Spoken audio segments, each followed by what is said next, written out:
विद्यार्थ्यांसमोर गणित या भाग 1 या विषयाबद्दलचं. त्याबद्दल तुमचे धन्यवाद. गेले 5 वर्ष मी एमपीच्या माध्यमातून त्या बीएमसी शाळांमध्ये अध्यापन करत आहे. 9वी-10वीच्या विद्यार्थ्यांना गणित या विषयाबद्दल शिकवत आहे. आणि हे पूर्ण वर्ष लॉकडाऊनचं म्हणजे जवळजवळ मी 3-4 शाळांमध्ये जातो लेक्चरसाठी आणि हे वर्ष मला जायला मिळालं नाही बीएमसी स्कूलमध्ये, याचं मला फार दुःख वाटतंय. आणि आता ही संधी मला जी प्राप्त झाली तुमच्या माध्यमातून, त्याबद्दल खरोखर तुमचा धन्यवाद.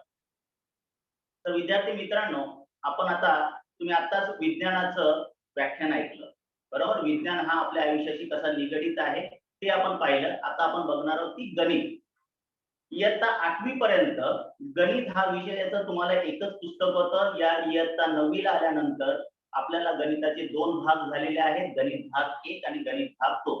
हा फरक पहिल्यांदा समजून घेऊया की गणित भाग 1 आणि गणित भाग 2 हा का झाला. गणित भाग 1 याच्यामध्ये अंकगणित आहे, बीजगणित आपण त्याला म्हणू शकतो, त्याच्यावरती आकडेमोड आणि त्यामधल्या काही संकल्पना आहेत. तर भूमितीमध्ये आकृत्यांच्या संदर्भातील जी गणित आहेत ते आहे. आता गणित हा विषय म्हटला की मुलांच्या डोक्याची म्हणजे आठ्या पडतात त्या कपाळावरती की गणित बापरे फार भयंकर विषय आणि फार अवघड विषय असा वाटतो. पण साधारणतः मला असं वाटतं की गणित हा विषय तसा अवघड विषय नाहीये. जर विचार केला आपण तर आपल्या आयुष्याच्या जन्मापासून ते अगदी मृत्यूशय्येवरती जाईपर्यंत आपल्याला गणित हा विषय फार साथ देतो. शकुंतला देवी म्हणून एक गणितज्ञ होत्या, त्यांचं एक वाक्य आहे की what is mathematics? It is the systematic effort of solving puzzles posed by nature. म्हणजे निसर्गामध्ये असलेल्या ज्या काही कोडी आहेत किंवा त्याला आपण विज्ञान म्हणूया, या विज्ञानाचं सिस्टमॅटिकली त्याचं काढलेलं उत्तर, याला आपण काय म्हणूया? गणित म्हणूया. म्हणजे गणित हा विज्ञानाचा एक पूरक विषय आहे. विज्ञानामध्ये लागलेल्या शोधाचं उपयोजन करण्याची ताकद या गणितामध्ये. गणिताशिवाय ते शक्य किंबहुना नाहीये, बरोबर? त्यामुळे गणिताकडे बघण्याचा तुमचा दृष्टिकोन जो आहे तो पहिल्यांदा बदला. गणित हा विषय आपल्याला आयुष्यामध्ये अगदी फार गरजेचा आहे. तो जर व्यवस्थितपणे अभ्यास केला तर तुम्हाला चांगले गुण मिळतात. तुम्ही बघाल की या पूर्ण विषयांमध्ये गणित हा असा विषय आहे की तो तुम्हाला पैकीच्या पैकी गुण मिळवून देऊ शकतो. त्यामुळे फक्त इथे काय आहे तर सराव करणे. जर तुमचा योग्य पद्धतीने सराव जर झाला तर तुम्हाला हा गणित विषय अतिशय सोपा जाईल.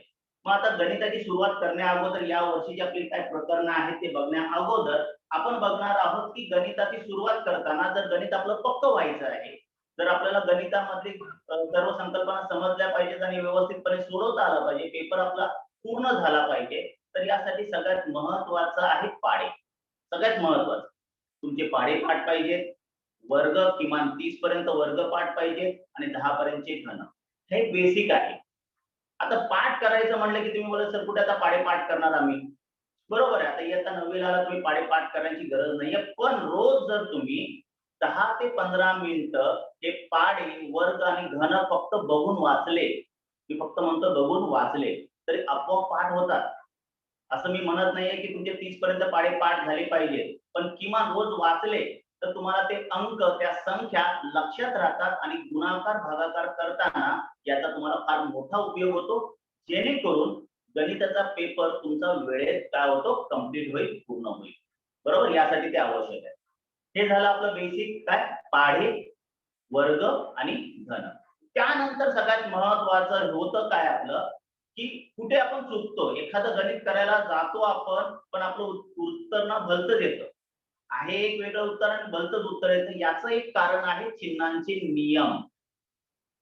चिन्हांचे नियम हे फार महत्वाचे आहेत. बेरीज वजाबाकी गुणाकार भागाकार या 4 क्रिया करताना चिन्हांचे नियम तुमचे जर योग्य असतील तर या गणित भाग 1 मध्ये तुम्हाला हमखासपणे पैकीच्या पैकी गुण मिळतात, बरोबर आहे? गणित भाग 1 मध्ये पैकीच्या पैकी गुण मिळण्याचं अडथळा म्हणजे हे चिन्ह आहे.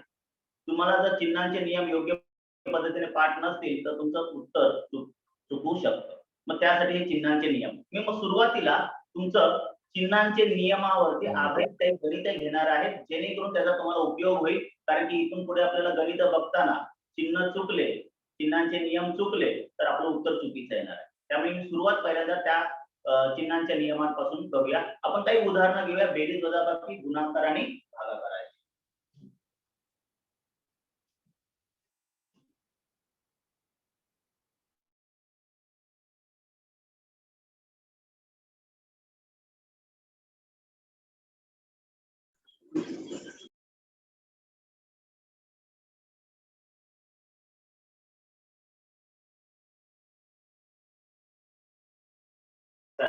पहिल्यांदा आपण चिन्हांच्या नियमांमध्ये बघणार आहोत बेरीज आणि वजाबाकीचे नियम.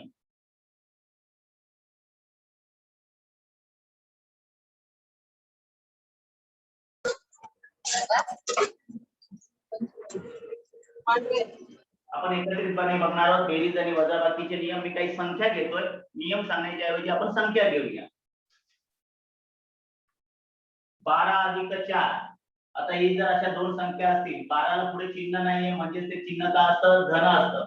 12 अधिक 4 दोघांना समान चिन्ह आहे, धन धन चिन्ह आहे. त्या दोन्ही संख्यांची आपण काय करणार, बेरीज करणार. ही बेरीज येणार 16 आणि चिन्ह येणार काय, दोघांना धन चिन्ह आहे तर बेरजेला पण चिन्ह काय येणार, धन येणार. दुसरा ऋण 12 ऋण 4. आता इथे मुलं चुकतात. इथे तुम्ही काय करता, इथे वजा चिन्ह दिसते 12 आणि 4 च्या मध्ये म्हणून वजाबाकी करायला जाता. इथे इथून पुढे बेरीज वजाबाकी करताना आपण चिन्हांचे नियम बघणार आहोत. दोन्ही संख्यांना कोणती चिन्ह आहेत ते आपण पाहणार आहोत. मग इथे 12 आणि 4 या दोघांनाही ऋण चिन्ह आहे. 12 लाही ऋण चिन्ह आणि 4 लाही ऋण चिन्ह, याचा अर्थ चिन्ह समान आहे. तर इथे चिन्ह समान असतील तर नियम आहे की त्या संख्यांची आपण बेरीज करणार. ही पण बेरीज येणार इथे 16 आणि इथे चिन्ह येणार ऋण. लक्षात ठेवा, चिन्हांचे नियम पाठ करताना आपण ऋण ऋण असेल तर बेरीज करणार आणि चिन्ह काय देणार, ऋण देणार. म्हणजे इथे एक पहिला नियम बघितला आपण बेरजेचा, की दोन्ही पदांना जर समान चिन्ह असतील तर त्यांची बेरीज करून त्यांचं समान चिन्ह द्यावे. त्यानंतर आहे जर भिन्न चिन्ह असतील, ऋण 12 अधिक 4. इथे पण मुलं चुकतात. इथे अधिक चिन्ह दिसतंय म्हणून मुलं विचार करतात की त्यांची बेरीज करायची आहे, पण ते चुकीचं होईल. कारण की 12 ला ऋण चिन्ह आणि 4 ला धन चिन्ह आहे. तर इथे भिन्न चिन्ह असतील तर त्यांची आपल्याला काय करावी लागते, वजाबाकी करावी लागते. मग 12 तून 4 गेले किती राहणार, 8 राहणार. बरोबर. आणि चिन्ह कोणतं देणार, तर मोठ्या संख्येचं चिन्ह देणार. कोणत्या संख्येचं चिन्ह देणार, मोठ्या संख्येचं. भिन्न चिन्ह असेल तर वजाबाकी करून मोठ्या संख्येचं चिन्ह. त्यानंतर 12 वजा 4. आता इथे 12 ला धन चिन्ह आहे, 4 ला ऋण चिन्ह आहे. अर्थातच इथे भिन्न चिन्ह आहे तर यांची पण वजाबाकी होणार आणि वजाबाकीला चिन्ह येणार धन, कारण की इथे 12 धन चिन्ह आहे म्हणून मोठ्या संख्येचं चिन्ह येणार धन 8. हे झाले बेरीज आणि वजाबाकीचे नियम. पहिल्या दोन संख्यांचा नियम काय आहे, समान चिन्ह असेल तर बेरीज करून त्यांचं ते समान चिन्ह द्यावे आणि भिन्न चिन्ह जर असेल तर त्यांची वजाबाकी करून मोठ्या संख्येचं चिन्ह. दुसरा नियम आहे गुणाकारासंदर्भात.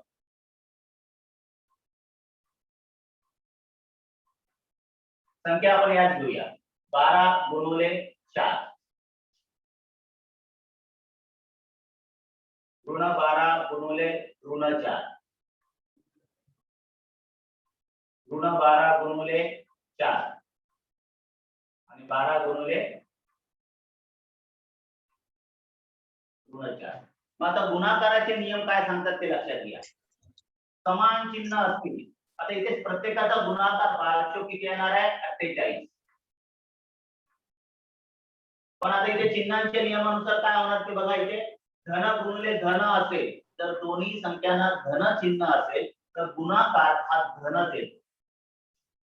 त्याचप्रमाणे ऋण गुणिले ऋण असेल, दोन्ही संख्यांना जर ऋण चिन्ह असेल तर गुणाकार देखील काय येणार, धनच येणार. इथे सुद्धा ऋण गुणिले ऋण गुणाकार काय येणार, धन येणार. हे लक्षात ठेवायचं. गुणाकाराचा नियम भिन्न चिन्ह असतील मग ते कुठल्याही पदाला असू दे, लहान पदाला किंवा मोठ्या पदाला, लहान संख्येला किंवा मोठ्या संख्येला, तर भिन्न चिन्ह असेल तर गुणाकार हा नेहमी काय येतो, ऋणच येतो. कळलं. मग हे झाले आपले गुणाकाराचे नियम.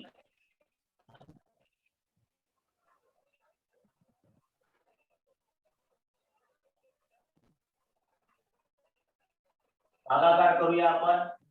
12 भागिले 4 म्हणजेच आपण त्या अपूर्णांकाच्या स्वरूपात 12/4 लिहितो. ऋण 12 भागिले ऋण 4, ऋण 12 छेद ऋण 4 लिहिणार आपण. ऋण 12 भागिले 4 म्हणजे ऋण 12/4.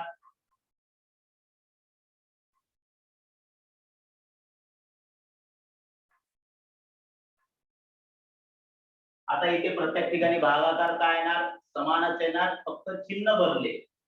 12/4 कात्री तिथे येतात 12 येतात, परंतु इथे धन भागिले धन असेल दोन्ही पदांना अंश आणि छेदाला जर धन चिन्ह असेल तर भागाकार काय येतो, धनच येतो.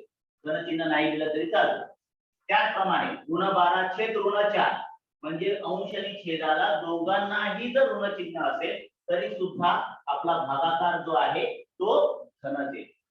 पण जर भिन्न चिन्ह असतील ऋण 12/4 किंवा 12/4, ऋण भागिले धन किंवा धन भागिले ऋण असेल तर भागाकार जो आहे तो आपला ऋणच येतो. काय तो भागाकार आपला ऋण येतो. मग हे चिन्हांचे नियम, बेरीज वजाबाकी, गुणाकार आणि भागाकाराचे नियम जर तुमच्या योग्य लक्षात राहतील तर तुम्हाला गणित भाग 1 मधले प्रत्येक गणित व्यवस्थितपणे सोडवता येईल. त्याचा स्क्रीनशॉट काढून घ्या किंवा हे लिहून घेतलं तरी सुद्धा चालेल. म्हणजे मला पुसायला स्क्रीनशॉट काढून घेत असाल तर स्क्रीनशॉट काढा किंवा YouTube वरती नंतर तुम्हाला भेटणारच. त्यामुळे हे लक्षात ठेवा. नियम लिहिण्यामध्ये आपण वेळ घालवण्याऐवजी आपण पुढे जाऊया. ओके, झालं. हे चिन्हांचे नियम कळले तुम्हाला. आता आपण बघणार आहोत या प्रकरणांकडे. आपल्याला इयत्ता 9वीला कोणकोणती प्रकरणं आहेत आणि त्यातील काही प्रकरणांचा आपण गणित बघणार आहोत, कशा प्रकारे सोडवायचे.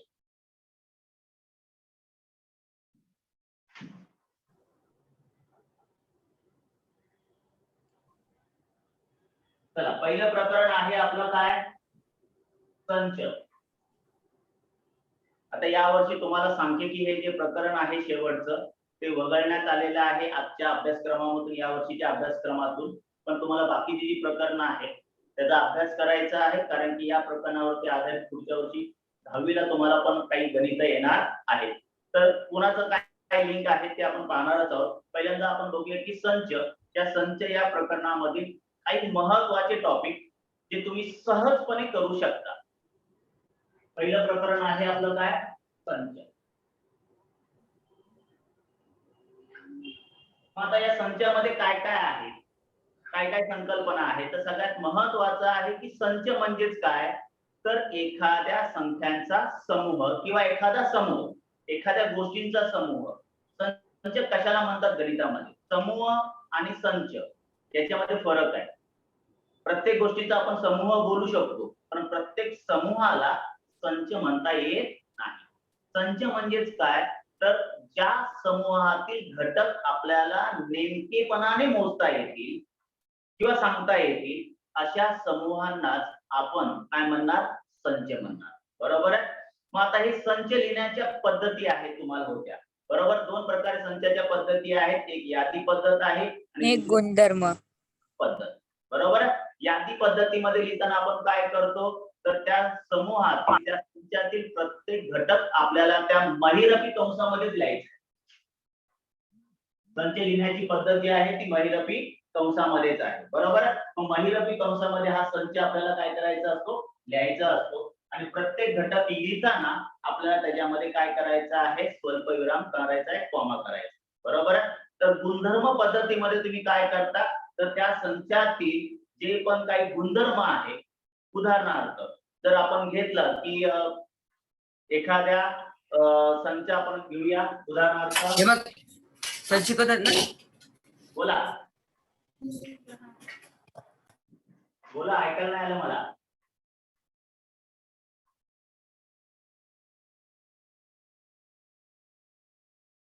संख्या, आता 5च्या पटीतील संख्या आपल्याला लिहायची आहे. समजा संख्येला नाव दिलं 1, तर 5च्या पटीतील संख्या काय होणार, 5, 10, 15, 20, 25 अनंतापर्यंत. बरोबर. हा लिहिला आपण गुणधर्म पद्धतीमध्ये संच. तो जर संच सॉरी यादी पद्धतीमध्ये लिहिला.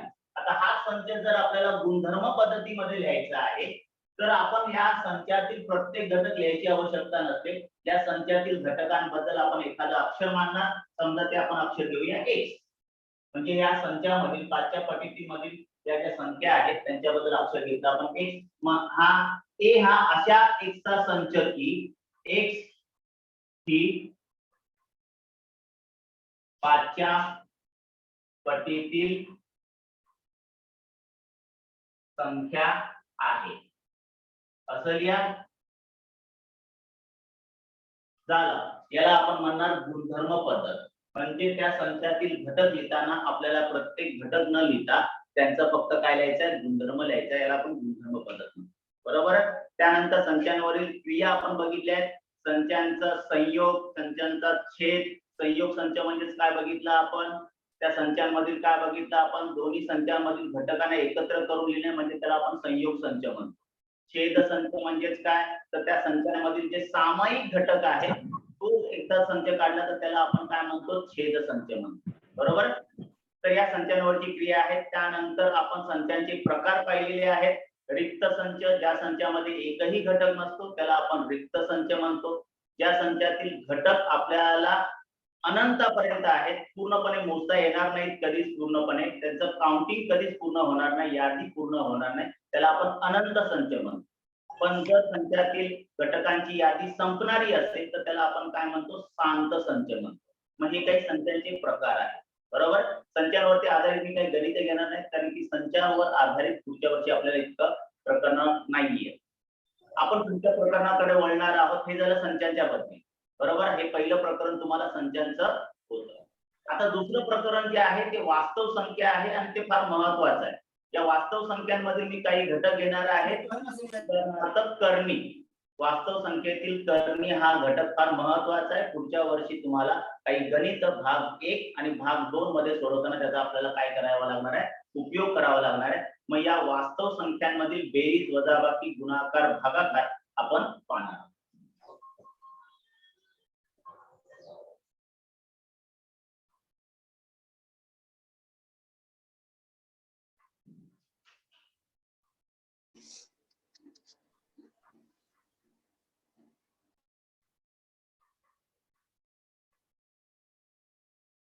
या वास्तव संख्यांमध्ये पण आपण पाहणार आहोत काय, कर्णी या प्रकरणाकडे, कर्णी या टॉपिक कडे.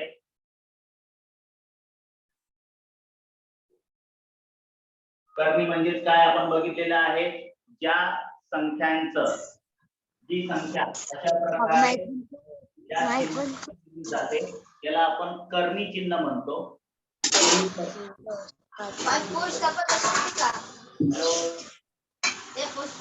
काय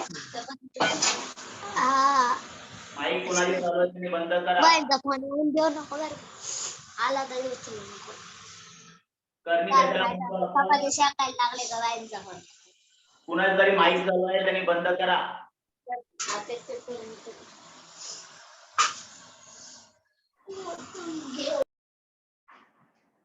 अशा प्रकारच्या चिन्हामध्ये जर आपण संख्या दिली तर त्याला कर्णी म्हणतो. ए ही जर एखादी धनपरिमेय संख्या असेल, n हा धन पूर्णांक जर असेल तर या संख्येला आपण कर्णी म्हणतो. ए ला कर्णित संख्या, तर या n ला त्या कर्णीची काय म्हणली जाते, कोटी म्हटली जाते. बरोबर. मग आता इथे ही कर्णित संख्या, याचं उत्तर अपरिमेय आलं पाहिजे. अपरिमेय आलं पाहिजे म्हणजेच काय, जर मी आता वर्गमुळात 4 लिहिले तर वर्गमुळात 4 त्याचा पण वर्गमूळ, याला कोटी नाही म्हणजेच किती असते, कोटी 2 असते. बरोबर आहे. मग 4 चं वर्गमूळ किती आहे तर 2 आपल्याला माहिती आहे. मग त्यामुळे वर्गमुळात 4 याला आपण कर्णी म्हणणार नाही कारण की त्याचं उत्तर परिमेय संख्या येतं. 2 ही परिमेय संख्या आहे. पण ते जर वर्गमुळात 5 जर आपण उत्तर काढायला गेलो तर या 5 चं उत्तर पूर्णांकामध्ये येणार नाही, म्हणजे ती परिमेय संख्या नाहीये. म्हणून या संख्येला आपण काय म्हणणार, कर्णी म्हणणार. म्हणजे जर या कर्णिस्थ संख्येमध्ये एखादी संख्या असेल आणि त्याचं उत्तर जर अपरिमेय असेल तर त्याला आपण कर्णी असं म्हणतो. मग या कर्णीवरच्या क्रिया होत्या बेरीज, वजाबाकी, गुणाकार, भागाकार. ही उदाहरणं आपण घेणार आहोत. बेरीज, वजाबाकी आणि गुणाकार, भागाकार.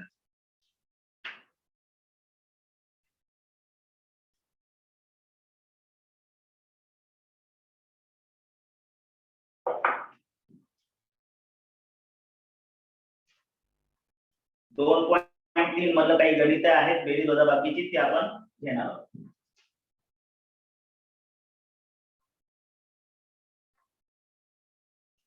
आता यांची आपल्याला बेरीज वजाबाकी करताना काय करणार आहोत, सगळ्यात महत्वाचं करणींची बेरीज वजाबाकी करताना, हा टॉपिक पुढच्या वर्षीसाठी पण उपयोगाचा आहे हे लक्षात ठेवा.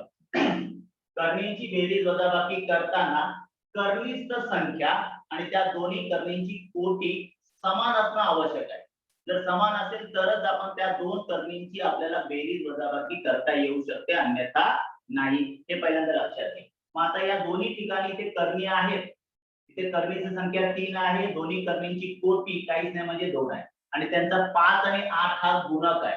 मग करणींची बेरीज वजाबाकी करताना त्यांच्या या सहगुणक जे आहेत, त्यांचे जे गुणक आहेत त्या करणी बरोबर असलेले 5 आणि 8 यांची आपण काय करणार, बेरीज करणार. मग 5 अधिक 8 करणी 3 येणार, 5 अधिक 8 किती होणार, 13 करणी 3. ही झाली आपली काय, बेरीज. अजून एक उदाहरण बघूया आपण. तुम्हारा दिमाग घर में क्या? हाँ तो दिया ना वो आदमी खुश लेना.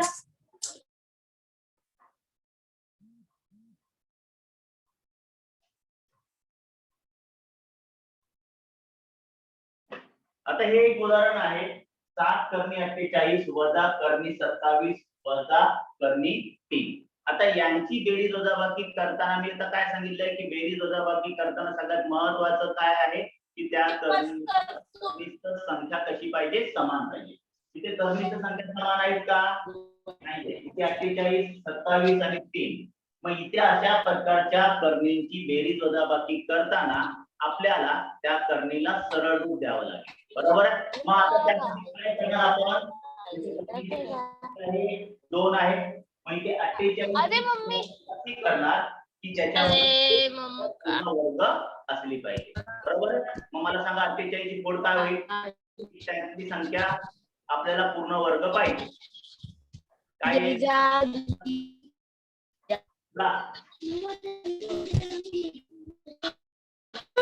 48 ची फोड काय होईल, 16 ही पूर्ण वर्ग संख्या आहे. 27 ची फोड काय होईल, 27 ची फोड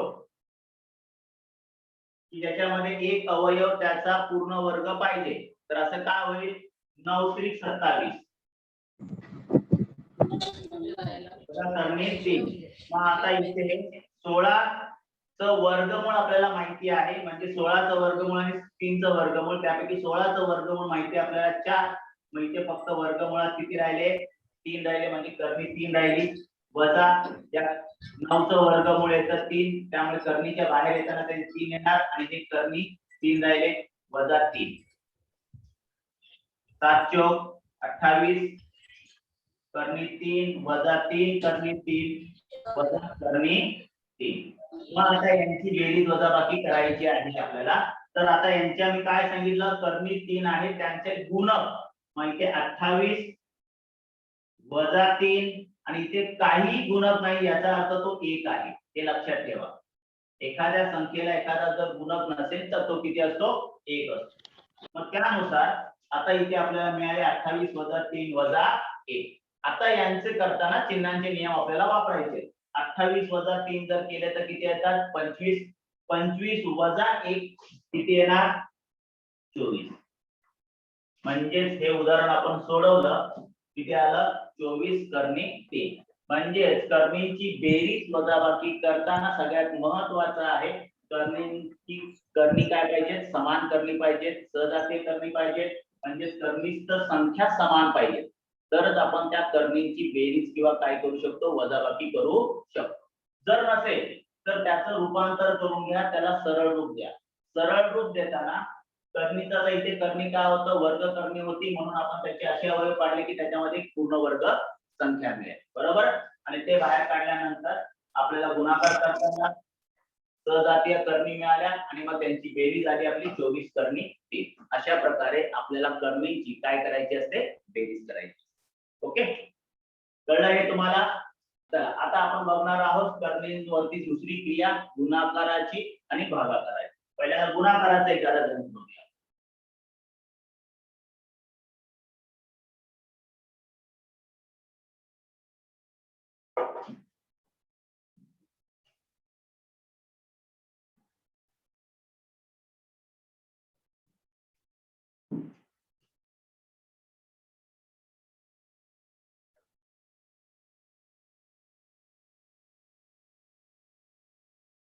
तर अशा प्रकारे गुणाकार करायचा आहे. 5 करणी 3 गुणुले 4 करणी 2. मग आता या दोन करणींचा गुणाकार करताना काय करायचं, इथे आपल्याला करणींची संख्या समान असण्याची आवश्यकता नाहीये, पण करणींची कोटी काय पाहिजे, समान पाहिजे. करणींची जर कोटी समान असेल तरच आपल्याला त्या दोन करणींचा गुणाकार करता येतो. मग करणींचा गुणाकार करताना काय करायचं, तर करणींच्या या बाहेर असलेल्या संख्यांचं म्हणजे इथे 5 आणि 4 हे त्यांचे जे गुणक आहे त्यांचा गुणाकार होईल आणि दुसऱ्या कंसामध्ये होणार या कर्णिस्थ संख्यांचा गुणाकार. म्हणजे इथे कर्णींची कोटी समान आहे म्हणून ते पहिल्यांदा लक्षात ठेवा. मग इथे कर्णी संख्या आहे 3 आणि 2, या 3 आणि 2 चा काय होणार, गुणाकार होणार. लक्षात ठेवा, कर्णींची बेरीज वजाबाकी करताना कर्णिस्थ संख्या समान पाहिजे, पण गुणाकार करताना त्यांची कोटी समान असेल तर कर्णिस्थ संख्यांचा आपण गुणाकार करू शकतो.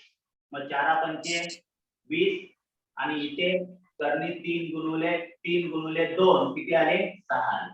कर्णीचा गुणाकार अतिशय सोपा आहे. कळलं, कर्णीच्या बाहेरचे जे गुणक आहेत त्यांचा गुणाकार करा आणि कर्णीच्या संख्यांचा काय करा, गुणाकार करा. झाला तुमचा गुणाकार. आता भागाकार करताना काय करायचं आहे,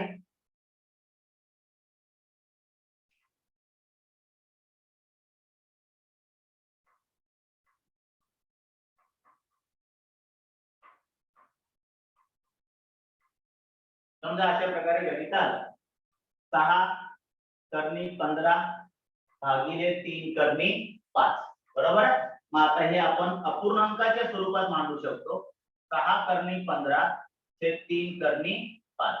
आता इथे सुद्धा भागाकार करताना सुद्धा महत्वाचं आहे, कर्णींची कोटी जी आहे ती समान असायला हवी. आता कर्णींची कोटी समान असायला हवी, इथे दोन्ही कर्णींची कोटी समान आहे. इथे 6 आणि 3 चा भाग लागेल स्वतंत्रपणे, गुणुले आपण आता इथे एकाच कर्णीमध्ये 15 छेद काय लिहू शकतो, 5. जर कर्णींची कोटी समान असेल तर आपण एकाच कर्णीमध्ये 15 छेद 5 लिहू शकतो. मग आता इथे उत्तर काय आलं बघा, 3 ने 6 ला भागितलं, 3 दुने 6 आणि इथे कर्णिस्थ संख्यांमध्ये आपण भागाकार केला कर्णिस्थ संख्यांचा. 15 भागिले 5, 5 त्रिक किती आलं, 15. म्हणजे उत्तर आपलं किती आलं, 2 कर्णी 3. 6 कर्णी 15 भागिले 3 कर्णी 5 यांचा भागाकार किती आला आपला, 2 कर्णी किती आला, 3 आला. बरोबर आहे. मग कर्णींचा गुणाकार भागाकार करताना या नियमांचा वापर तुम्हाला करायचा आहे, हे लक्षात ठेवा. कळत तर तुम्हाला उत्तर करता येऊ शकतात आणि याचा उपयोग तुम्हाला इयत्ता 10वी ला करावा लागणार आहे. ओके, हे झालं कर्णींवरची क्रिया बेरीज वजाबाकी. आणखीन एक महत्वाचं उदाहरण येणार कर्णीच्या संदर्भात, छेदाचं परिमेयकरण करा. या वर्षी तुम्हाला झालेला आहे की छेदाचं परिमेयकरण करा. त्याचा उपयोग आपल्याला पुढच्या वर्षीच्या इयत्तेमध्ये करावा लागणार आहे काही गणित सोडवताना. त्याबद्दलची आपण काही उदाहरणं बघूया. हे उदाहरण तुम्हाला समजलं असेल, जर स्क्रीनशॉट तुम्हाला काढता येत असेल तर तो स्क्रीनशॉट काढून घ्या, जेणेकरून तुमच्या हे लक्षात राहील. आता आपण बघणार आहोत छेदाचे परिमेयकरण. आता ही क्रिया का करायची, छेदाचे परिमेयकरण? कारण की जर छेदस्थानी जर एखादी कर्णी आली तर त्या कर्णीने आपल्याला भागता येणार नाही. आपल्याला नॉर्मली काय असतं की एखादं उत्तर झालं काढायचं आहे, अंशाने छेदामध्ये जर असेल अपूर्णांकामध्ये जर असेल तर आपण त्या छेदाने अंशाला काय करतो, भागतो आणि उत्तर काढायचा प्रयत्न करतो किंवा संक्षिप्त रूप.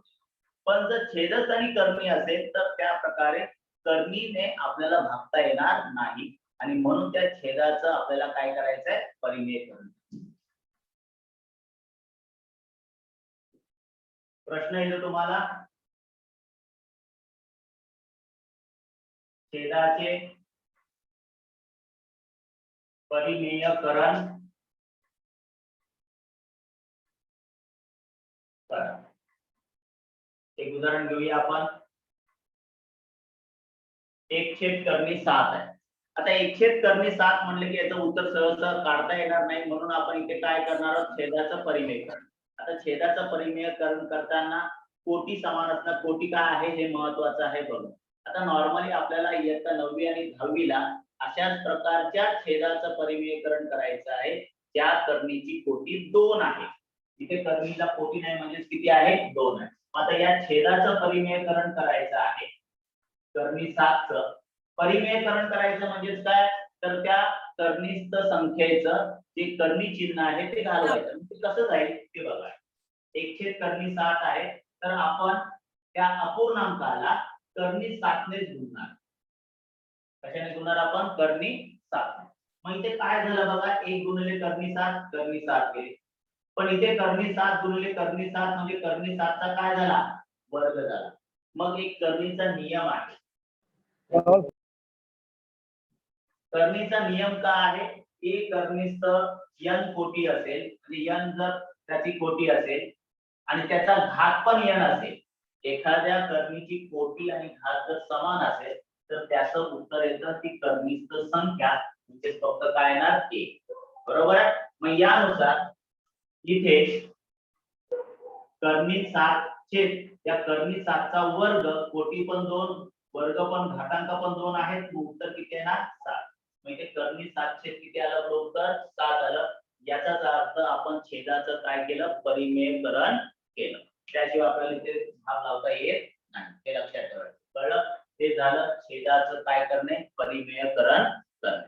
कुठल्याही छेदाचं परिमेयकरण करताना कोटी 2 असेल तर आपण ही क्रिया करू शकतो. त्याच करणीने अंश आणि छेदाला काय करायचं भागायचं आणि त्या करणीचा 2 समान करणीचा गुणाकार म्हणजे त्यांचा वर्ग होणार. तो वर्ग ही करणीस्थ काय राहते फक्त संख्या राहते. बरोबर आहे. हा नियम तुम्हाला काय करायचा आहे लक्षात ठेवायचा आहे. ओके. चला हे झालं आपलं प्रकरण 2. त्याच्यामध्ये हा फार महत्वाचा भाग होता. करणी हे प्रकरण आपल्याला फार महत्वाचं होतं. करणीमधील काही क्रिया आहेत त्या आपण गुणाकार भागाकार बेरीज वजाबाकी ज्या बघितल्या ते पुढच्या वर्षी आपल्याला उपयोगाचे आहे. त्यानंतर आता पुढचं एक प्रकरण आहे बहुपदी पॉलिनॉमियल. बहुपदी आपण त्याला म्हणतो. बहुपदीची कोटी बरोबर आहे काय असते आहे. त्याचप्रमाणे बहुपदीमधील क्रिया ज्या फार महत्वाच्या आहेत आणि बहुपदीमधील एक वर्गीय बहुपदीचं आपल्याला अवयव पाडायचा आहे. ते फार महत्वाचा टॉपिक आहे पुढच्या वर्षीच्या गणित भाग 1 साठी. ते आपण पाहणार आहोत.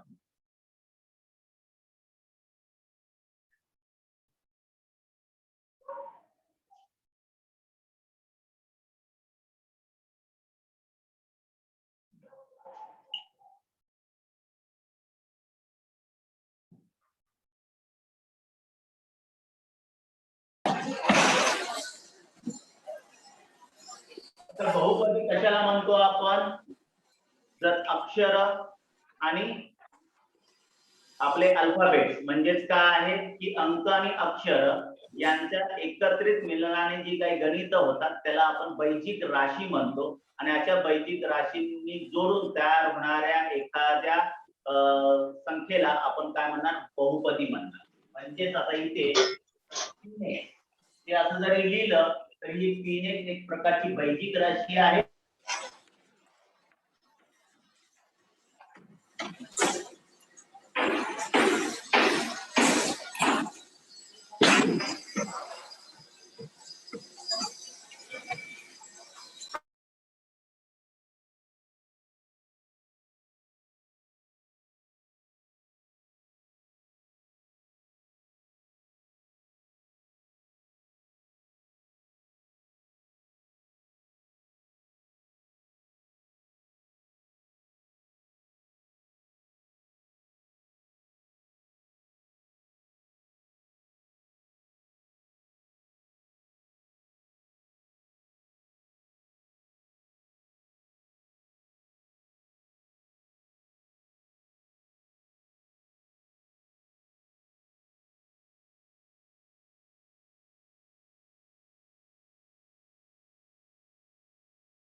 तर त्याला आपण काय म्हणणार आहोत बहुपदी म्हणतो. बरोबर. आता या बहुपदीची कोटी हा एक प्रकार महत्वाचा आहे. अर्थात इथे बहुपदीचा अर्थ जरासा लक्षात घ्या की कुठल्या राशीला आपण बहुपदी म्हणू शकतो. जर ती चलपद असतील आणि चलपदाचा घातांक हा जर धन पूर्णांक जर असेल, चलपदाचा घातांक जर धन पूर्णांक जर असेल तर अशाच राशीला आपण काय म्हणतो, बहुपदी म्हणतो. काय म्हणतो आपण त्याला, बहुपदी. म्हणजे पूर्णांक असणं आवश्यक आहे. जर ऋण असतील, अपूर्णांक असतील तर त्याला बहुपदी म्हणत नाही. मग आता या बहुपदीची कोटी काय काय असू शकते बघायची. समजा आता या एक पदीची कोटी आपल्याला बघायची, तर या बहुपदीची कोटी, आता इथे 3x हे एकच पद आहे, इथे चलपद आहे x, बरोबर. मग या चलपदाचा घातांक, कुठल्याही संख्येला घातांक नाहीये याचा अर्थ तो किती असतो, 1 असतो. जर त्याच्या डोक्यावरती एखादी संख्या नसेल तर तिथे 1 असतो, याचा अर्थ या एक पदीची कोटी झाली किती, 1. या द्विपदीची कोटी. मग आता द्विपदीमध्ये जर एकापेक्षा जास्त चलपद जर असतील तर त्या सर्व चलपदांच्या घातांकाची प्रत्येक पदातील आपण बेरीज करणार. आता उदाहरणार्थ या द्विपदीमध्ये 2x वर्ग आहे, याची या x ची वरती कोटी म्हणजे x चा घातांक किती आहे, 2 आहे. दुसरं पद आहे y चलपद, त्याचा घातांक काहीच नाही म्हणजे किती आहे, 1 आहे. मग आता याच्यामध्ये तुलना करायची, सगळ्यात जास्त घातांक असलेलं पद कोणतं आहे, वर्ग म्हणजे 2, बरोबर. म्हणून या बहुपदीची कोटी होणार 2. तर तिसऱ्या द्विपदीमध्ये बघा इथे आहे 2, इथे 2 पद आहेत, तर या दोन्ही चलांच्या घातांकाची बेरीज करणार. मग इथे x ला घातांक 1 होता, y ला घातांक 1 होता, मग 1 अधिक 1 म्हणजे किती झालं, 2. तिसरं पद आहे 2y, y चलपद आहे त्याच्यावरती घातांक नाही म्हणजे किती आहे, 1 आहे, बरोबर. मग आता याच्यामध्ये तुलना करा, सगळ्यात जास्त काय आहे घातांक, 2 2 आहे, म्हणजे या पण बहुपदीची कोटी होणार किती, 2. लक्षात आलं तुमच्या.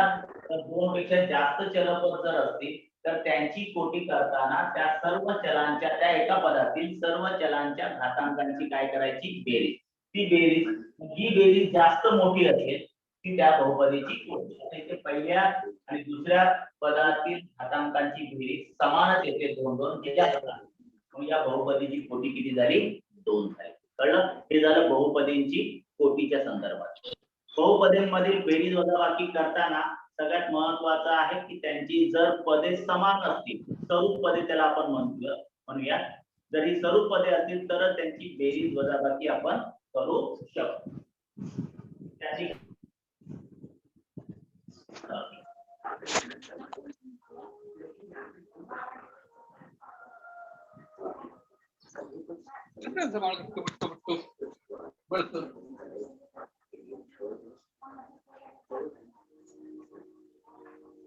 एक मित्र सांभाळताय.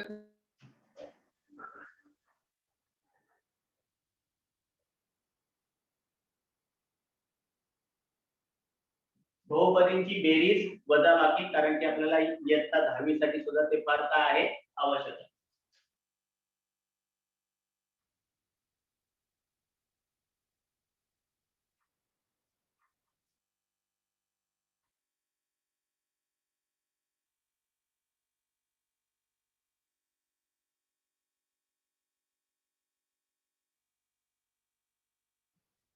तीन एक्स वर्ग अधिक 4xy वजा 5y वर्ग अधिक ही दुसरी बहुपदी दिली आपल्याला वजा 10xy अधिक 2y वर्ग. आता इथे यांची बेरीज करताना कंस सोडून घेऊया. पहिल्यांदा आपण 3x वर्ग अधिक 4xy वजा 5y वर्ग अधिक वजा वजाच राहणार अधिक वजा 10xy अधिक 2y वर्ग, बरोबर. आता ही बहुपदींची बेरीज करताना इथे आपण स्वरूप पदे एकत्र घेणार. स्वरूप पदे म्हणजेच काय, ज्या पदांचे चलपद आणि त्यांचे घातांक काय आहेत, समान आहेत, अशांना आपण काय म्हणतो, स्वरूप पदे म्हणतो. मग मला सांगा इथे 3x वर्गाशी स्वरूपपद कोणतं आहे का, इथे 3x वर्गाशी कोणतंही स्वरूपपद नाहीये, तर 3x वर्ग एकटाच आहे. पण इथे 4xy ची किती स्वरूपपद आहेत बघा, 4xy आणि 10xy एकत्र लिहा, कारण किती स्वरूपपद आहे. त्यानंतर वजा 5y वर्ग अधिक 2y वर्ग, y वर्ग ही काय आहेत, स्वरूपपद आहेत. आता तुम्ही मला उत्तर सांगणार आहात, चिन्हांच्या नियमांचा वापर करून बहुपदींची बेरीज वजाबाकी करताना आपल्याला चिन्हांचा विचार करायचा, त्यांच्या सहगुणकांची बेरीज किंवा काय करणार आहोत आपण वजाबाकी. तर मला सांगा इथे 4xy आणि 10xy यांची वजाबाकी काय येणार, बेरीज होणार की वजाबाकी होणार ते सांगा मला पहिल्यांदा. कोण सांगेल उत्तर पटापट, कोणीतरी एकाने उत्तर सांगा काय येणार ते. हॅलो विद्यार्थ्यांना विचारतोय पटकन. 4xy वजा 10xy यांची वजाबाकी काय होणार आणि चिन्हानुसार काय येणार वजाबाकी ते सांगा मला लवकर. बरं बेरीज वजाबाकी येते ना, चला पटापट सांगा मग.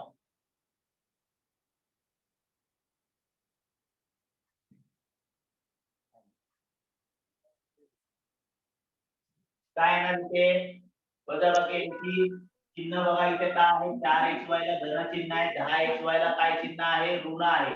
म्हणजे इथे चिन्ह भिन्न आहे, तर भिन्न चिन्ह असेल तर वजाबाकी करून मोठ्या संख्येचं चिन्ह देतो. मग मोठी संख्या इथे 10 आहे, त्याचं चिन्ह ऋण आहे म्हणून ऋण देणार. 10 वजा 4 किती येणार 6xy. इथे काय करणार आपण त्यांची ऋण 5y वर्ग आणि 2y वर्ग अधिक 2y वर्ग. इथे पण या दोन्ही पदांची चिन्ह भिन्न आहेत, तर इथे इथं काय होणार वजाबाकी होणार हे लक्षात ठेवा. आणि मोठ्या संख्येचं चिन्ह, मग इथे मोठी संख्या आहे 5, त्याला ऋण चिन्ह आहे म्हणून 3 आणि 5 आणि 2 ची वजाबाकी होणार 3y वर्ग. मग बेरीज वजाबाकी करताना सगळ्यात महत्त्वाचं त्यांच्या सर्व पदांची फक्त बेरीज वजाबाकी होणार, भिन्न पदांची बेरीज वजाबाकी होत नाही. जर इथे आपण x वर्ग आणि y वर्ग यांची कधीही बेरीज वजाबाकी होत नाही हे लक्षात ठेवा. कळलं. मग 3x वर्ग वजा 6xy वजा 3y वर्ग अशा प्रकारे आपण त्या बहुपदींची काय करणार बेरीज किंवा काय करणार वजाबाकी. बरोबर. त्याचं एक एक उदाहरण घेऊया, कारण की आपल्याकडे एवढा वेळ नाहीये की एवढं सगळं एकदम उदाहरण घ्यायला. बरोबर. त्यानंतर आपण गुणाकाराकडे वळणार आहोत. बहुपदीचा गुणाकार.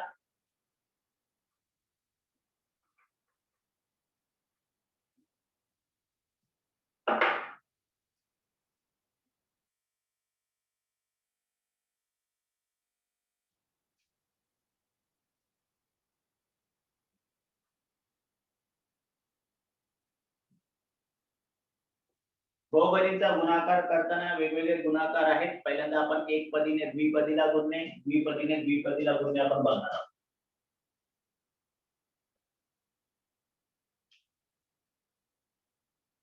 जर 2x कंसात 3y वजा 4y असेल तर इथे काय करणार आपण, तर इथे एकपदीने द्विपदीला गुणताना एकपदीने त्या द्विपदीमधील प्रत्येक पदाला आपण काय करणार गुणणार. म्हणजे 2x गुणुले 3x वजा ते 2x गुणुले काय होणार 4y. मग आता इथे 2x आणि 3x चा गुणाकार करताना गुणाकाराच्या नियमानुसार त्यांच्या संख्यांचा गुणाकार जर समान चलपद जर असतील तर आपण घातांकाचा नियम वापरणार. 2 किती झाले 6x गुणुले x, x चा काय होणार वर्ग होणार 2 जर समान चलपद असतील तर, वजा 2 चौक 8 आणि x आणि y चा गुणाकार काय होणार xy होणार. तिथे आपण xy असंच लिहिणार. कळलं. हे झालं एकपदीने द्विपदीला गुणणे. त्यानंतर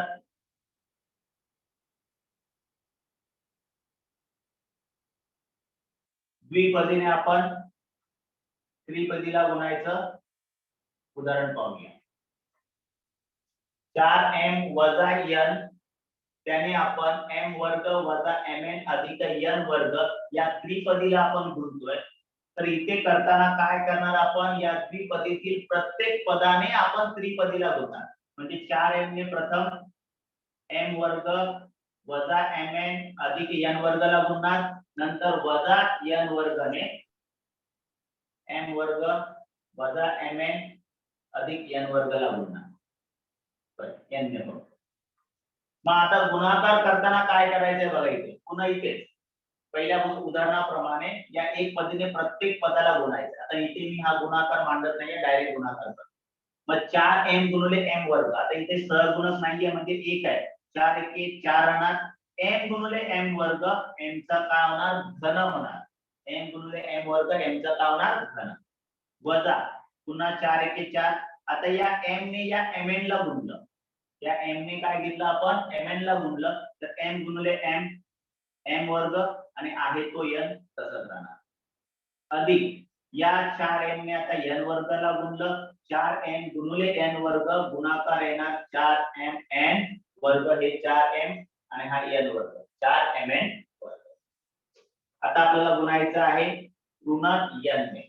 मग आता गुणाकाराचे नियम आपले चिन्हांचे ऋण गुणिले धन. इथे जर गुणाकार चिन्ह ऋण आहे तर गुणाकार करताना चिन्हांच्या नियमानुसार जाणार. ऋण गुणिले धन गुणाकार होणार ऋण आणि n गुणिले m वर्ग अल्फाबेटिकल ऑर्डर ने लिहिणार आपण. मग इथे लिहिणार m वर्ग n ने या mn ला गुणताना पहिल्यांदा चिन्हांच्या नियमांचा विचार करा. ऋण गुणिले ऋण काय होणार धन होणार आणि n गुणिले mn यांचा गुणाकार होणार mn वर्ग कारण की n गुणिले n वर्ग. त्याचप्रमाणे आता तिसऱ्या पदाला गुणायचं आहे. n ला ऋण चिन्ह n वर्गला धन चिन्ह भिन्न चिन्ह असेल तर आपण त्यांचा गुणाकार ऋण लिहितो म्हणून ते ऋण येणार आणि n गुणिले n वर्ग n काय येणार. आता हे गुणाकार केल्यानंतर याच्यामध्ये जर काही स्वरूप पदे असतील तर त्यांची बेरीज वजाबाकी करून घेणार. 4m घन एकटाच आहे त्याचे कुठलेही स्वरूप पद नाहीये म्हणून ते तसंच लिहिणार. पण या 4m वर्ग यांची कुठलं स्वरूप पद आहे बघा mn वर्ग. मग ते एकत्र मांडून घ्या. 4m वर्ग n वजा m वर्ग n त्यानंतर अधिक 4mn वर्ग अधिक mn वर्ग ही स्वरूप पदे आहेत आणि n घन. मग उत्तर आलं आपलं 4m घन. या दोघांची बेरीज वजाबाकी करताना काय विचार करणार आपण चिन्हांचा नियम पुन्हा आला. दोघांनाही धन समान चिन्ह आहेत म्हणजे ऋण ऋण चिन्ह आहे. या पदाला 4 सहगुणक आहे या पदाला एकही सहगुणक नाही म्हणजे 1 असतो हे लक्षात ठेवायचं. मग 4 अधिक 1 किती होणार 5 आणि त्या दोघांचं जे समान चिन्ह आहे ते समान चिन्ह देतो म्हणजे 5m वर्ग काय होणार n.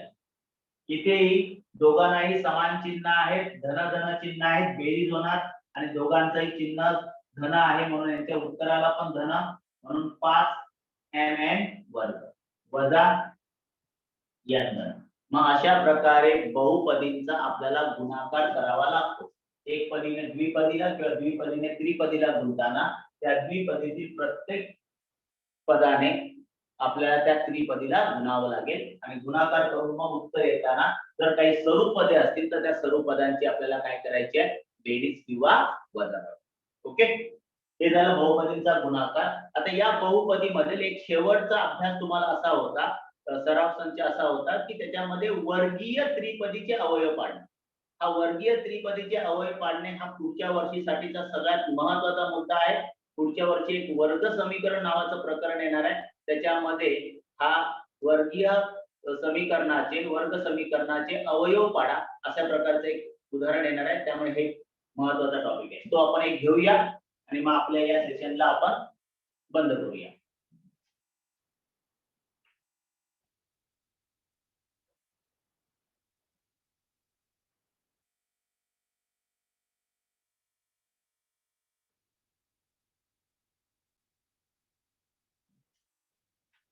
महत्वाचा मुद्दा आहे बोला. अनिकेत भोसले सर बोला काय म्हणताय. अनिकेत हात वर केलाय. अनिकेत भोसले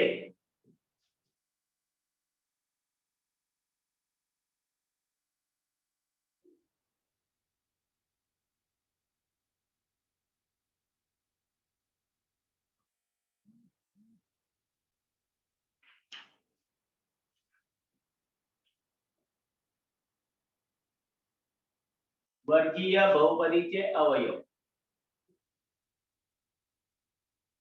बोला. अनिकेत अनिकेत हात वर केलाय कशासाठी. चला आम्ही काही 4 उदाहरण घेतोय वर्गीय बहुपदीचे म्हणजे त्याला आपण वर्गीय त्रिपदी पण म्हणतो. कारण की जर वर्गीय बहुपदी का जर ज्या बहुपदीची कोटी जर 2 असेल तर त्याला आपण वर्गीय काय म्हणतो आपण बहुपदी म्हणतो. बरोबर. या वर्गीय बहुपदीचे आपल्याला काय बघायचे आहे अवयव पाडायचे बघायचे.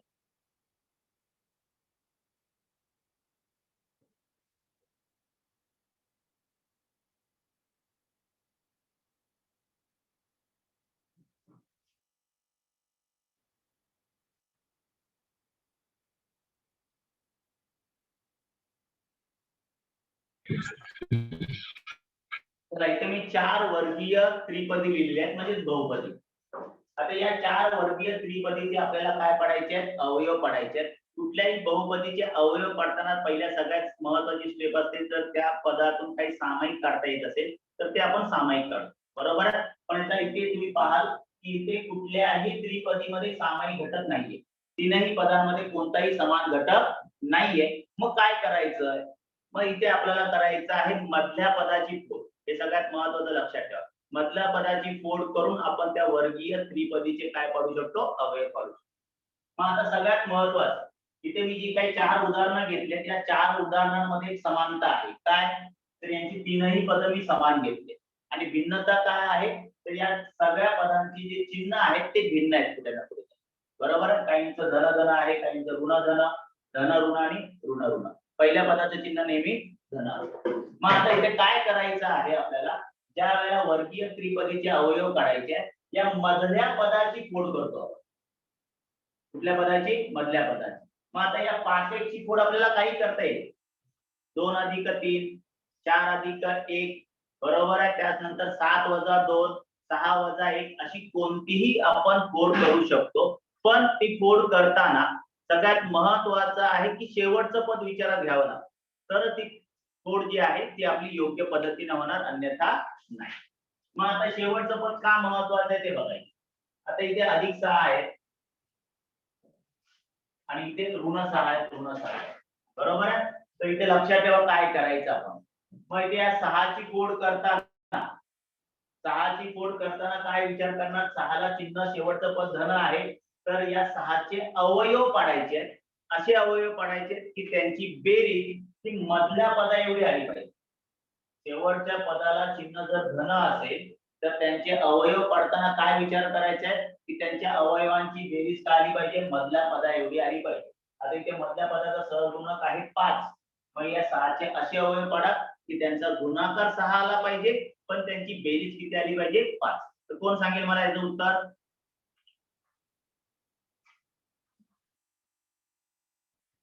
रोहित हात वर केल्यानं सांगा, मला उत्तर सांगा. 6 चे असे अवयव की त्यांचा गुणाकार 6 आला पाहिजे, तशा 2 संख्या आणि त्या 2 संख्यांची बेरीज 5 आली पाहिजे. लवकर काय येईल उत्तर त्याचं, बोला. गुणाकार 6. हा अर्पिता बोला. अर्पिता, अर्पिता स्पीकर अनम्यूट कर आणि सांग. अर्पिता हात वर केलाय, बोल.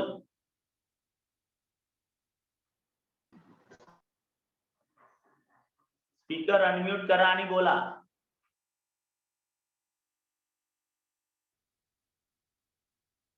अक्षय आणि कोण, रोहित बोला. कोणीतरी एकाने उत्तर सांगा, हात वर केलेत ना, बोला. स्पीकर अनम्यूट करा आणि बोला.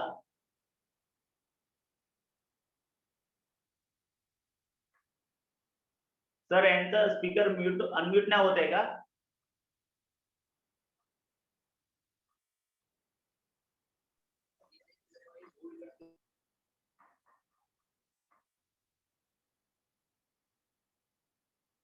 हॅलो, हा रोहित बोल ना बाळा, बोला. 6 चे असे अवयव की ज्यांचा गुणाकार 6 आणि बेरीज 5 आली पाहिजे.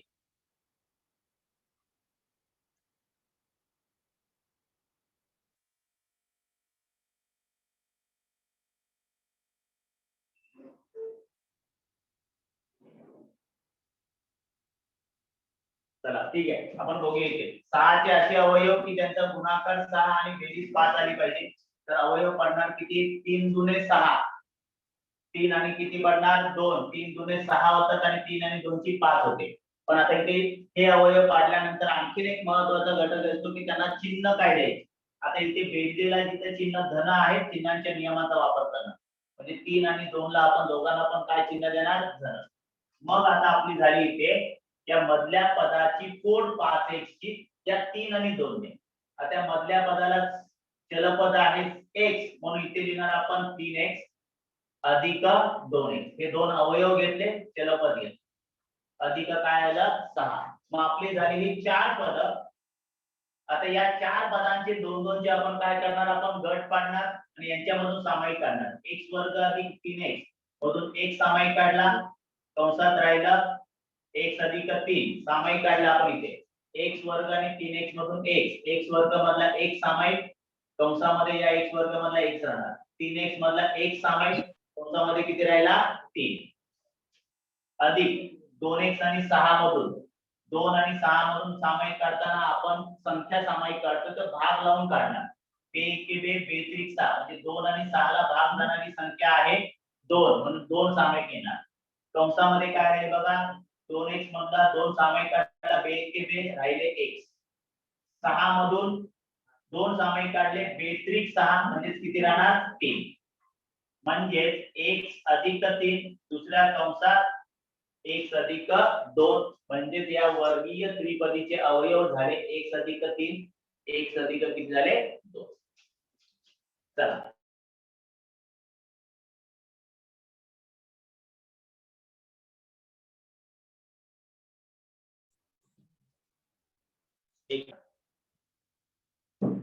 तिथे 6ला काय आहे, धन चिन्ह आहे. म्हणजे जिथे आपल्याला 6च्या अवयवांची बेरीज करायची जी 5 आली पाहिजे. मग अर्थातच इथे पण अवयव पडणार 3 आणि 2. पण चिन्ह काय येणार इथे, आपण धन चिन्ह का दिलं, कारण की मधल्या पदाला धन चिन्ह अधिक 3 अधिक 2 अधिक 5 होते. तर इथे 6 3 आणि 2 ची बेरीज इथे आपली मध्य पद आहे ऋण 5. मग ऋण 5 चिन्हांचे नियम काय आहेत, समान चिन्ह असेल तर बेरीज करणार आणि त्यांचं ते समान चिन्ह देणार. म्हणजे ऋण 5 येण्यासाठी या 3 आणि 2 ला दोघांनाही आपल्याला ऋण चिन्ह द्यावं लागेल.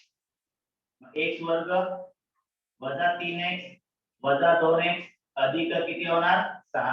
पुन्हा आपल्याला 4 पद मिळाली. या पहिल्या 2 पदातून एक सामायिक काढा, कंसामध्ये येणार x वजा 3, हे वजा चिन्ह आहे बरोबर आहे. मग ऋण 2 सामायिक काढणार, 2x मधून आपण 2 सामायिक काढले, कंसामध्ये राहणार x. आता इथे 6 चे अवयव पडले ऋण 3 ऋण 2, त्यापैकी ऋण 2 सामायिक, तर कंसामध्ये काय राहणार ऋण 3 राहणार. म्हणजे इथे ऋण चिन्ह सामायिक करताना शेवटच्या पदाचं चिन्ह बदलणार. मग इथे x वजा 3 x वजा 3 समान कंस आहे, दुसऱ्या कंसात येणार x वजा 2 झाला. म्हणजे x वर्ग वजा 5x अधिक 6 चे अवयव झाले x वजा 3 x वजा 2. ते आता आपल्याला करायचं आहे x वर्ग अधिक 5x वजा 6. आता इथे दोनही त्रिपदीमध्ये, या दोनही त्रिपदीमध्ये शेवटच्या पदाला चिन्ह आहे ऋण. ऋण चिन्ह जर असेल तर अवयवांची आपण काय करतो वजाबाकी करायची. म्हणजे 6 चे असे अवयव पडा की ज्यांची वजाबाकी या 5 आली पाहिजे, मधल्या पदा एवढी आली पाहिजे. मग 6 चे अवयव काय पडतात, इथे पण काय पडणार आपण 6 एके 6 आणि 1 ची वजाबाकी येते 5 बरोबर. मग आता ही वजाबाकी 5 येण्यासाठी यांना चिन्ह काय पाहिजे, भिन्न पाहिजे. वजाबाकी करायची तर चिन्ह भिन्न पाहिजे. मग आता इथे वजाबाकी मधल्या पदा एवढी आली पाहिजे आपण असं म्हणतोय. मग मधल्या पदाचं चिन्ह काय आहे धन, म्हणजे धन 5 आलं पाहिजे. आणि मग आपला वजाबाकीचा नियम काय आहे, भिन्न चिन्ह असेल तर वजाबाकी करून मोठ्या संख्येचं काय करतो आपण चिन्ह. मग वजाबाकी धन कधी येईल, मोठ्या संख्येला धन दिल्यानंतर. म्हणून 6 ला आपण धन चिन्ह देणार आणि 1 ला ऋण. मग काय झालं आपले, या 5x ची फोड अधिक 6x वजा 1x, 1 नाही दिला तरी सुद्धा चालतो, वजा 1x. मग आता यांच्यामधून आपण सामायिक करणार x वर्ग आणि x मधून सामायिक येणार x, कंसामध्ये राहिला x अधिक 6. इथे ऋण चिन्ह सामायिक निघणार, ऋण चिन्ह सामायिक निघालं तर दोघांची चिन्ह धन होतील. 1 आणि 6 मध्ये सामायिक काहीच नसेल तर 1 हा असतो. 1 हा गुणक प्रत्येक संख्येचा असतो, हे लक्षात ठेवायचं. मग यांच्यामधून सामायिक काढला x, 1x मधून 1 सामायिक काढला, 1 आला, 6 मधून 1 6 येतात, म्हणून इथे किती राहणार 6. मग झाला आपला x अधिक 6. दुसऱ्या कंसात आपण लिहिणार हे जे काही सामायिक आलेले घटक आहेत ते लिहिणार, x वजा काय लिहिणार आपण 1. म्हणजे x अधिक 6 x वजा 1. इथे सुद्धा आपण अवयव पाडले 6 एके 6. आता 6 एके 6 हे अवयव जे पाडले तिथे पण यांची वजाबाकी आली पाहिजे मधल्या पदा एवढी. मधलं पद आहे ऋण 5. मग ऋण 5 कधी येणार, भिन्न चिन्हांची वजाबाकी करून मोठ्या संख्येचं आपण चिन्ह देतो. मग ऋण 5 येण्यासाठी 6 ला ऋण चिन्ह आणि 1 ला काय येईल? धन चिन्ह येईल. मोठ्या संख्येला ऋण, लहान संख्येला धन. मग इथे आपण केली या 5x ची फोड. ऋण 6x अधिक x वजा 6. 1 नाही लिहिला तरी चालतो, सांगितले मी तुम्हाला. मग आता यांच्यामधून सामायिक काय लिहिणार? x कंसामध्ये येणार x वजा 6 अधिक, आता x आणि 6 मध्ये काहीच सामायिक नाही म्हणजे प्रत्येक संख्येला 1 हा गुणक असतो म्हणून 1 सामायिक निघणार. कंसामध्ये येणार x वजा 6. मग आपले अवयव पडले x वजा 6 आणि दुसऱ्या कंसात येणार x अधिक 1. मग ही 4 गणित जी आहेत ते अशी युनिक आहेत की यांचे चिन्हांचे नियम काय वापरले ते बघून आपल्याला सोडवायचं आहे. बरोबर आहे. याला वर्गीय बहुपदीचे आपण अवयव म्हणतो किंवा त्रिपदीचे अवयव. पुढच्या वर्षी याचं रूपांतर होणार आहे समीकरणामध्ये. बरोबर आहे. मग आता ही गणित आहेत जी फार महत्त्वाची आहेत पुढच्या वर्षीच्या दृष्टीने. बरोबर. पाहून घ्या पुन्हा एकदा काय काय केलं आपण. इथे जर अवयव पाडताना शेवटच्या पदाला धन चिन्ह असेल तर त्या अवयवांची बेरीज करायची मधल्या पदा एवढी येण्यासाठी. मग त्यासाठी आपण त्यांचे अवयव पाडल्यानंतर दुसरा घटक येतो त्यांचं चिन्ह. मधल्या पदाला धन चिन्ह आहे तर दोन्ही पदांना धन चिन्ह येणार. मधल्या पदाला ऋण आहे तर दोन्ही पदांना ऋण. जर शेवटचं पद जर ऋण असेल तर त्यांच्या अवयवांची आपली वजाबाकी झाली पाहिजे. वजाबाकी होण्यासाठी त्यांना भिन्न चिन्ह. मधल्या पदाला जर धन चिन्ह असेल तर मोठ्या संख्येला धन, लहान संख्येला ऋण. इथे मधल्या पदाला ऋण चिन्ह होतं म्हणून 6 ला ऋण चिन्ह आलं म्हणजे मोठ्या संख्येला ऋण चिन्ह, लहान संख्येला काय आलं? धन. मग अशा प्रकारे हे वर्गीय बहुपदीचे आपल्याला अवयव पाडता येतात. हा एक सगळ्यात महत्त्वाचा घटक आहे जो पुढच्या वर्षी तुम्हाला उपयोगी पडणार आहे. बरोबर आहे. जर याचा स्क्रीनशॉट काढायचा आहे तर काढून घ्या किंवा लिहून घ्या.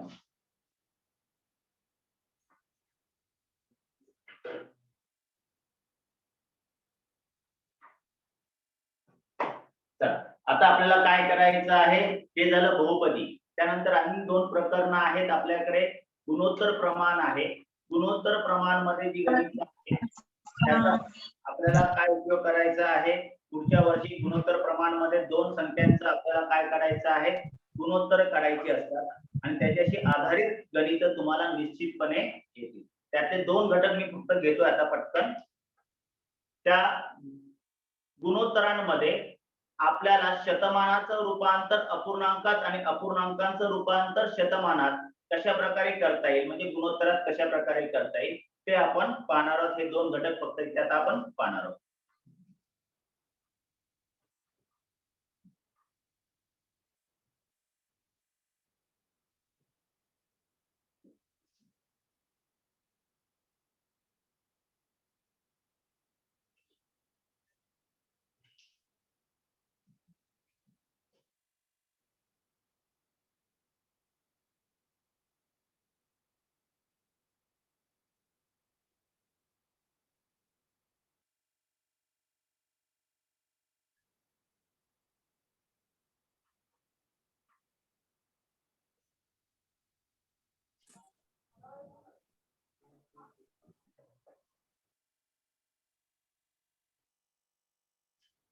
शतमानाचे रूपांतर गुणोत्तरामध्ये आपल्याला करायचं आहे. म्हणजे थोडक्यात 75% आहे. बरोबर आहे. शेकडा 75 गुण आहे तर त्याचा आपल्याला गुणोत्तरामध्ये काय रूपांतर करता येईल. तर इथे लक्षात ठेवायचं कुठल्याही शतमानाचा अर्थ असतो त्याचा छेद त्या संख्येचा किती असणार आहे 100. बरोबर. 75 छेद किती देणार आपण 100. मग या 75 आणि 100 ला कितीने भागता येईल तो भाग द्यायचा आहे आपल्याला. मग इथे 75 आणि 100 ला 25 ने भाग होतो. समान संख्येने भाग लावा.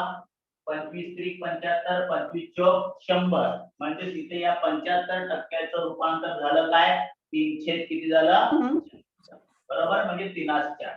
आणखी एक उदाहरण पाहूया आपण. 60% म्हणजे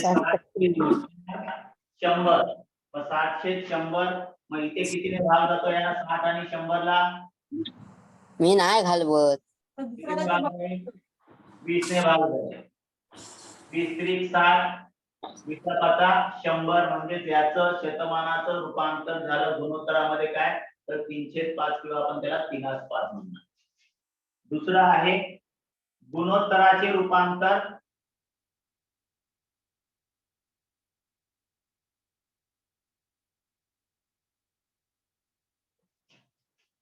शतमानात करायचंय.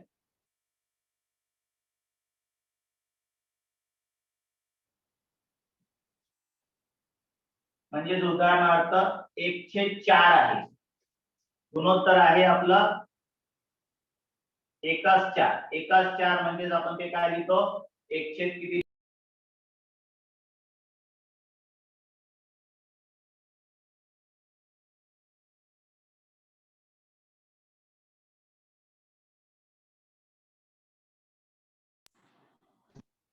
मग इथे 1/4 ला आपण कितीने गुणणार, आपण विचार करायचा की छेद 100 व्हायला पाहिजे. मग इथे 25 चोक 100 होतात, म्हणून आपण अंश आणि छेदाला कितीने गुणणार, आपण 25 ने. मग 25 एके 25, 25 चोक किती झाले 100. मग 25/100 चा अर्थ होतो 25%. ओके. दुसरं आपण घेऊया उदाहरणार्थ 4/5. मग 4/5 याचा अर्थ काय, 4/5. मग आता या 4/5 चं रूपांतर आपल्याला जर शतमानात करायचं आहे तर इथे 5 ला कितीने गुणल्यानंतर 100 येतात, तर 20 ने गुणल्यानंतर. म्हणून आपण इथे अंश आणि छेदाला 20 ने गुणला. 20 चोक 80, 20/5 100 म्हणजेच किती होणार, 80%. मग हा एक सोपा प्रश्न आहे गुणोत्तर प्रमाण मधील, की शतमानाचे रूपांतर गुणोत्तरात आणि गुणोत्तराचे रूपांतर काय करायचं असतं, शतमानात करायचं. हे एक उदाहरण लिहून घ्या. त्यानंतर जर तुमचं जे काही फायनान्शियल प्लॅनिंग आहे, अर्थनियोजन आणि सांख्यिकी ही प्रकरणं यावर्षी तुम्हाला या अभ्यासक्रमातून वगळलेली आहेत या पॅन्डेमिक मुळे आणि कोविड मुळे.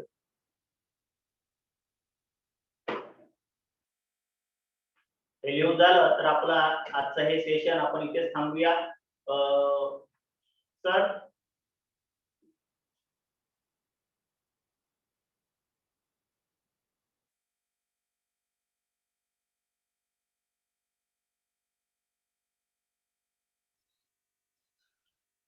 Hello Chavan sir. हा हां, धन्यवाद सर. हा बोला. खूप छान, अतिशय सुंदर आणि सुस्पष्ट शब्दांमध्ये तुम्ही कमी वेळ विद्यार्थ्यांना आहे, कारण गणित हा हां. विषय नाही इतका पटकन एखादा म्हणजे पूर्ण पोर्शन आपल्याला संभवता येणार नाहीये, पण नाही सर, गणित हा वास्ट सब्जेक्ट असल्यामुळे आपल्याला वेळेचं थोडंसं बंधन आहे. त्यामुळे मग लवकर आटोपतं घ्यावं लागलं. पण छान हो. सांगितलं सर. अतिशय सुंदर शब्दात तुम्ही विद्यार्थ्यांना सांगितलं की गणिताविषयीची जी भीती आहे मनातली, ती तुम्ही त्यांची काढलीत. त्यामुळे अभिनंदन सर पुनश्च एकदा. हम्म. हां, गोसावी सर. एक minute. Earphone. Hello Gosavi sir.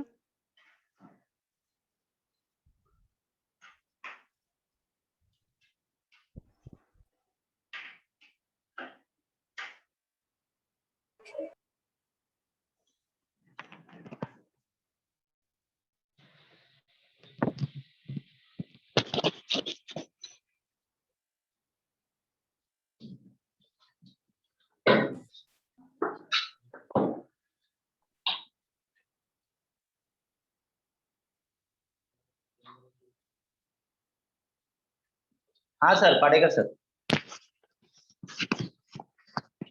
बोला sir, Padekar sir.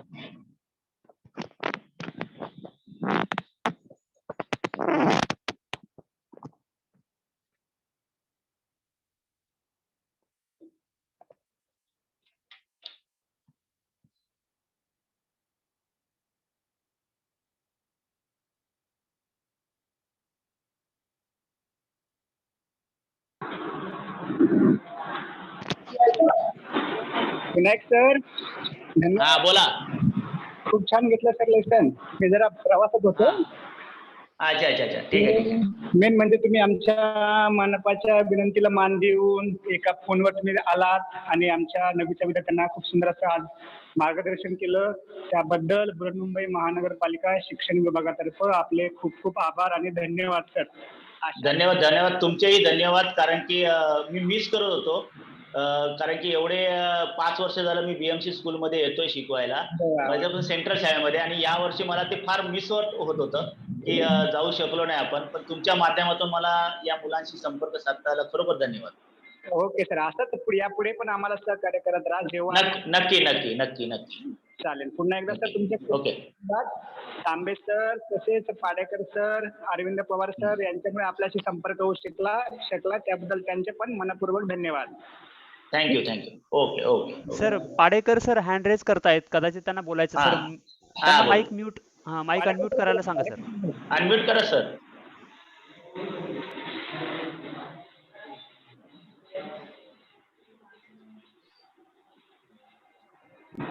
Padekar sir mike unmute करा. हॅलो. हा, बोला. हा, माईक अनम्यूट नव्हता होत, त्याच्यामुळे मला बोलता हा येत सर. नव्हतं. हो. विनायक चव्हाण सर, आपण जो वेळात वेळ देऊन आम्हाला सहकार्य केलं त्याबद्दल आपले खूपच आभार.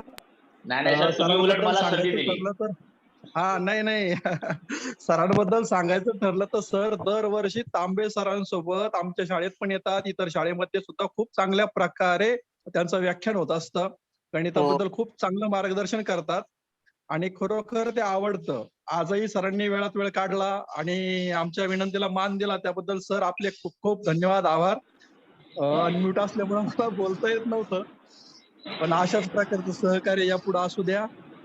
तांबे सरांशी पण माझं बोलणं झालं होतं याविषयी, म्हणे विनायक सर घ्यायला तयार आहेत. म्हणलं छान, चांगली गोष्ट आहे. कारण हे असे व्यक्ती आहेत sir, Gosavi sir, Burde sir, आपल्याला पण कदाचित कल्पना असेल त्या गोष्टीची की दरवर्षी तांबे सर असतील, हेमंत तांबे सर असतील, विनायक चव्हाण सर असतील, हे प्रत्येक वेळी हाकेला ओ देणारी व्यक्ती आहेत. म्हणजे त्यांचं असं असतं की तुम्ही आम्हाला विचारू नका, डायरेक्टली आमचं ऑर्गनाईज करा, आम्ही केव्हाही रेडी आहोत. म्हणजे केव्हाही तत्पर असतात मदतीला. खूप छान सहकार्य या लोकांकडून आम्हाला मिळत असतं आणि आपल्या संबंध बीएमसी ला सुद्धा त्याचं सहकार्य मिळत असतं. यापूर्वी देखील त्यांनी खूप सारे लेक्चर्स आपल्या बीएमसी शाळेमध्ये घेतलेले आहेत आणि यापुढेही ते नक्कीच घेतील. आपल्या हाकेला कधी ओ द्यायला तयारच असतात ते. त्यामुळं सर आपले खूप आभार. अशाच प्रकारचं सहकार्य यापुढे राहू द्यावं ही आमची विनंती आहे तुम्हाला. नक्की. बोला, आम्ही यायला तयार आहोत. आम्ही तर विचार करत होतो की ऑफलाईन कधी चालू होत आणि आम्हाला कधी जाता येते. नक्की सर, नक्कीच मला संधी यापुढे पण आम्ही बोलूया. कुणाला काही प्रश्न असेल तर सरांना विचारू शकता. 1-2-5 मिनिटात प्रश्न असेल तर विचारा. नाहीये सर. हा, रोहित म्हणून कोण मुलगा आहे? रोहित हँड रेज करतोय. रोहित, काय बोलायचंय का तुला? माईक अनम्यूट करून बोलू शकतो रोहित.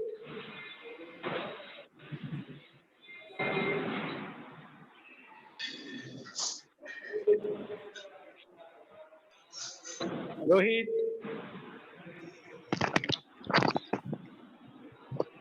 कुणाला काही शंका असेल तर बोला लवकर. सर्वांना समजला आजचा भाग गणित 1चा? हो सर. सरांचा तास आवडला सर्वांना? हो. Very good. ओके. हो. चालेल सर. पुन्हा एकदा चव्हाण सर मनपूर्वक धन्यवाद. आज थँक्यू. शिक्षकांचं सर्वांचं मनपूर्वक धन्यवाद. मान्यवरांच्या परवानगीनं आपण आजच्या या ऑनलाईन वर्गाला विराम देऊया. धन्यवाद सर्वांचे. धन्यवाद सर. धन्यवाद.